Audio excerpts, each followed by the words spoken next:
ഈ അടുത്ത് മലയാള സിനിമയിൽ നടന്നിട്ടുള്ള ഏറ്റവും വലിയ പറ്റിപ്പ് പരിപാടിയാണ് പാട്രിയറ്റ്. ഒരു സിനിമയുടെ പോസ്റ്റർ കാണുമ്പോൾ, ഒരു സിനിമയുടെ പ്രൊമോഷൻ കാണുമ്പോൾ നമ്മൾ ആ സിനിമയിൽ വെക്കുന്ന ഒരു പ്രതീക്ഷയുണ്ട്, അല്ലെങ്കിൽ ആ സിനിമ നമ്മളോട് കമ്മ്യൂണിക്കേറ്റ് ചെയ്യുന്ന കുറെ കാര്യങ്ങളുണ്ട്.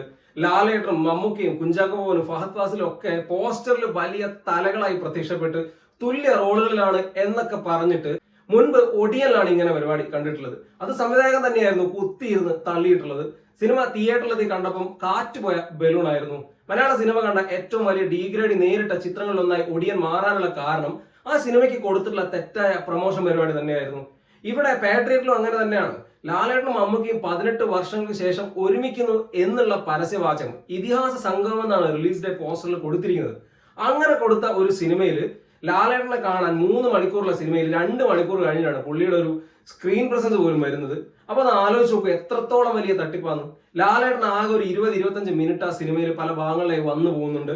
അങ്ങനെ വന്നു പോകുന്ന സിനിമയിൽ അദ്ദേഹം തുല്യ വേഷത്തിലാണ്. മമ്മൂക്കയും ലാലേട്ടൻ നായകന്മാരാകുന്ന സിനിമ. ഇതിനൊരു ടൈറ്റിൽ അനൗൺസ് ചെയ്യുന്നതിന് മുന്നായിട്ട് ഈ സിനിമയെ അറിയപ്പെട്ടിട്ടുള്ളത് MMMN എന്നാണ്.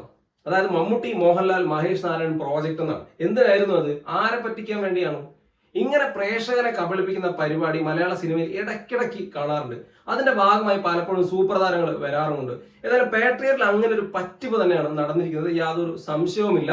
തിയേറ്ററിൽ സിനിമ കണ്ടവർക്ക് മനസ്സിലാവും ഇത് ശരിക്കും ഒരു പറ്റിപ്പ് തന്നെ ആയിരുന്നില്ല, അല്ലെങ്കിൽ പ്രൊമോഷന് വേണ്ടി ലാലേട്ടനെ ഉപയോഗിക്കുകയായിരുന്നു. ഇത് ശരിക്കും ഒരു മമ്മൂട്ടി ചിത്രം തന്നെയാണ് എന്നുള്ളത് യാതൊരു സംശയവുമില്ല. അതിൽ ലാലേട്ടനും അതുപോലെ കുഞ്ചാക്കോ ബോബനും ഫഹദ് ഫാസിലൊക്കെ റോളുകൾ ചെയ്യുന്നു. ഫഹദ് പിന്നെ ഒരു വില്ലൻ റോളാണ് എന്നെങ്കിലും പറയാം. ബട്ട് സ്റ്റിൽ ബാക്കിയൊക്കെ എന്താ പറയാ, ആ ഒരു രീതിയിൽ കാണാൻ കഴിയുള്ളൂ.